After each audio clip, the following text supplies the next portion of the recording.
Hello guys, ito po yung niluto ko guys ngayon.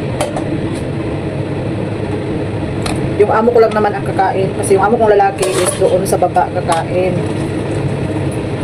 So kunin ko yung sibuyas at saka yung mga lamas-lamas niya. So sa Tagalog na po Bisaya, magulunto, Bisaya. So ilabay na ko ni guys, wait lang guys.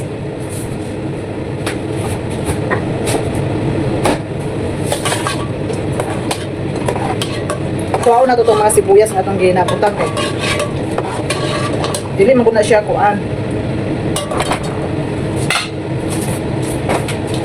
So dapat atong tiluko, nabutan na dahil nato ang rice.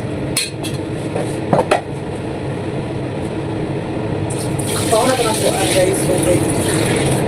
So gikuha na kong tubig, ilunod na ito ang rice guys.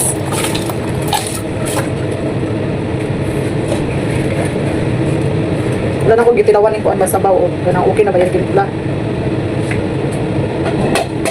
Lakasan na ito atong apoy.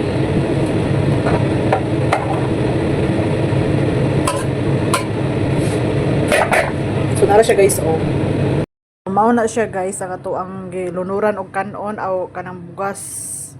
Dayon ato anang kuan og tubig para dili siya medyo malugaw. So mao na ato ang meat ato ang isulod unya sa oven.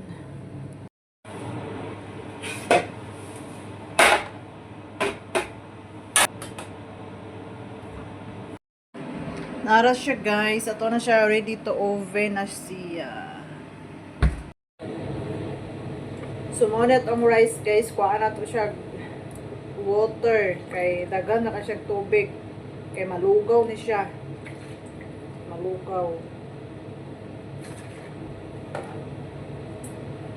Dagan na ka siya tubig guys. Kung mamala na siya o kunang pagtubig, pwede na po nato do. So mo na natong rice guys, hapit na siya mamala. So mo na itong gi-oven guys, atong baliktaron. Ato siyang baliktaron guys. Ay kainit oy. So dapat ato siyang baliktaron. Ay kainit.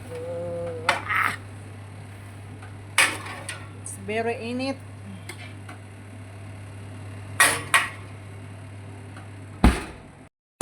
So kay namalan naman to ang rice, ibutang tanay guys, ang tawag ni kay haso. So ibutang tanay din he.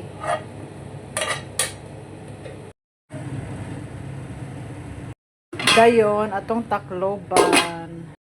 So okay na ni guys, ato na ning i-off. Grabe ka init. Uy. As in, grabe siya kainin. So, atuan na siyang i-off, guys.